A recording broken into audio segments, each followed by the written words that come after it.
Jupen tallista iltoja taas. Sehän se olisi se uusi versio kaarevasta Black Boostista meillä tässä ihmeteltävänä. Ja otetaan nyt tämmönen perinteinen unboxing ja katsotaan vähän ominaisuuksia läpi. Ja sitten vähän myöhemmin tuossa video, missä nähdään tulla ihan tien päällä sitä toimintaa. Voidaan tällä videolla katsella nuo parkit tuosta läpi. Ja tien päällä sitten enemmän sitä valokuviopuolta ja muuta. Semmonenhan tässä on ihan mielenkiintoinen homma. Tähän astisissa valoissa on ainakin mihinkä itse on törmännyt, niin kaikki boostitoiminnot on joko kytkennällä ollut toteutettuja tai sitten näissä uusissa Panthereissa on napit ja lasereissa on sitten jotain niitä omia tokeneita, millä ne toimii. Tässä oli ihan mielenkiintoisen oloinen tuo systeemi, millä boostitoiminto laitetaan päälle ja pois tai rajoitin, kumminko päin se nyt haluaa sanoa, niin se toimii valoja vilkuttelemalla. Eli taisi olla, että vähintään 5 sekuntia pitää olla ollut valo päällä ja sitten 3 kertaa kun sitä väläyttää, niin kytkeytyy eri tehotilaa kuin mikä oli käytössä aikaisemmin. Ja se pysyy niin kauan muistissa, kunnes tämä saman proseduurin toistaa ja silloin vaihtuu sitten taas toiseen. Sitä voi sitten tien päällä kanssa testailla vähän, että miten se toimii, mutta kuulostaa ihan mielenkiintoiselta, että aika käteväksi tehty sitten, jos on huonoa keliä tai muuta, niin vähän valoja räpsyttelemällä niin saapi pienennettyä tehoa tarvittaessa. Mutta itse asiassa lähdetään aukomaan boksia ja katsotaan mitä sieltä löytyy. Kuulostapa noin.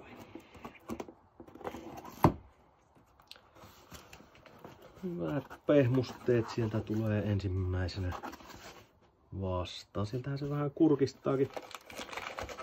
Kiinnikkeelle onkin tämmönen oma lokeronsa täällä. Sieltä löytyy pulttia. Päätykiinnikkeet. Pikkusen ohuemmat on kuin on tuossa Pantherissa, mutta varmasti ihan riittävän jämäkät. Ja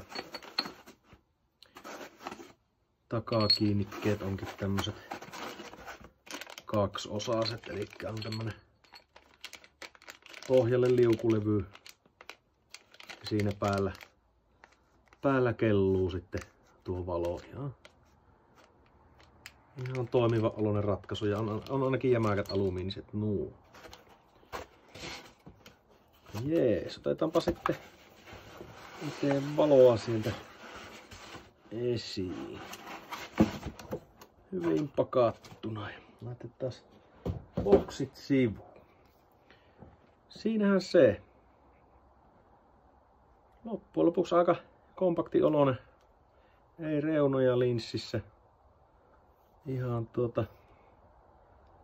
tyylikäs tuommoinen 2-rivinen design. Ja kaarevahan se tosiaan on. Eli uskoisin, että omakin auton maskiin niin aika nätisti siihen istuu. Rivaat aika hillityt tuolla takapuolella, tuskin ainakaan hirveätä meteliä pitää. Ihan jämäkä oloinen johto ja liittimet ja parkeille omat valkoinen, keltainen ja perus virta ja maa siellä. Päädyissä ei ihmeitä. Hyvät tommoset ruusaukset päätykiinnikkeelle. On tarttumapintaa, että tuskin suuntaus karkaa sen jälkeen, kun se kohillaan on.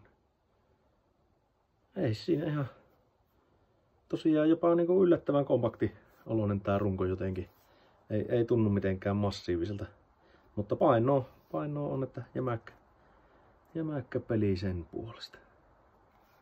Parkkiraitahan tässä on tuossa keskellä, mikä on ihan kyllä tyylikkään näköinen. Tuossa testaillaan kohta vielä, että miltä se näyttää käytössä.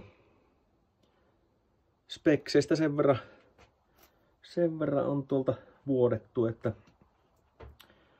Yhden luksin rajaa pitäisi olla siellä 5,5 metrin paikkeilla ja kokonaisluumenit jotain 13 000 luokkaa. Ja tosiaan se värisävy olisi 5700 kelviniä, että pikkusen vaaleampi kuin noissa uusissa panttereissa. Ihan mielenkiintoista nähdä, että huomaako sitä tuolla tien päällä. Ja mitenkä esimerkiksi vertautuu tuohon Super Captainiin, joka oli kyllä niinku selkeästi viileempi luukiltaan, vaikka piti olla samat kelvinit kuin Pantherissa. Joo, mitäs tästä nyt keksis vielä satuilla? 200 wattia taisi paketissa lukee tehoksi. Aika normi tämän koko luokan valolle. Mutta eiköhän me kurkata ne parkit, miltä ne näyttää, ja sitten katsellaan tuossa myöhemmin video tuolta tien päältä, että miten se siellä pelailee. Otetaan vaikka vähän eri asennuskorkeuksia siinä, katsotaan ja tietysti kuvioon vähän miltä se näyttää ja miltä vaikuttaa kantamat ja muut ihan liveenä.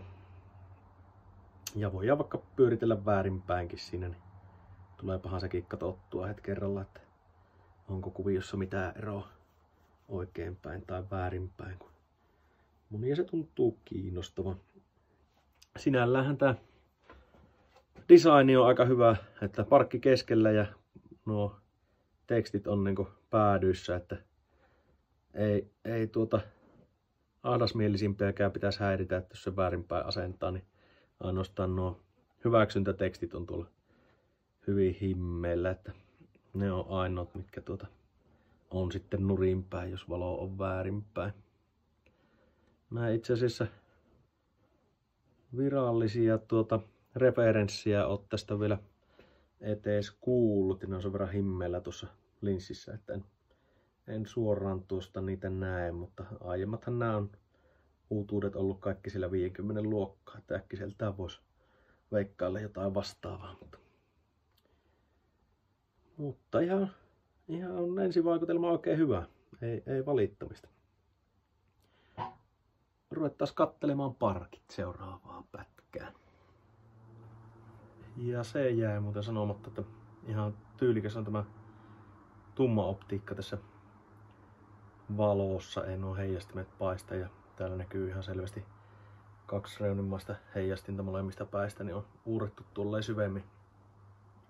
Saadaan sitä leveyttä kuvioon, hajaa valoa vähän levälleen. Ja mitä nyt tuossa nopeasti vilkasin tuota linssiä, niin 50 siinä taitaa se referenssi tosiaan olla. Kurkataanpa niitä parkkeja. Valkoinen sieltä päällä, kun saadaan yhdistettyä. Ihan siistin näköinenhän se on. Yksinkertaisuus on kaunista tässä tapauksessa. Hyvin simppeliä. Tuo on kyllä ihan hieno toteutus tuohon heijastimien ja samalla valoa keskellä. Ja vaihdetaan keltainen tai oranssi.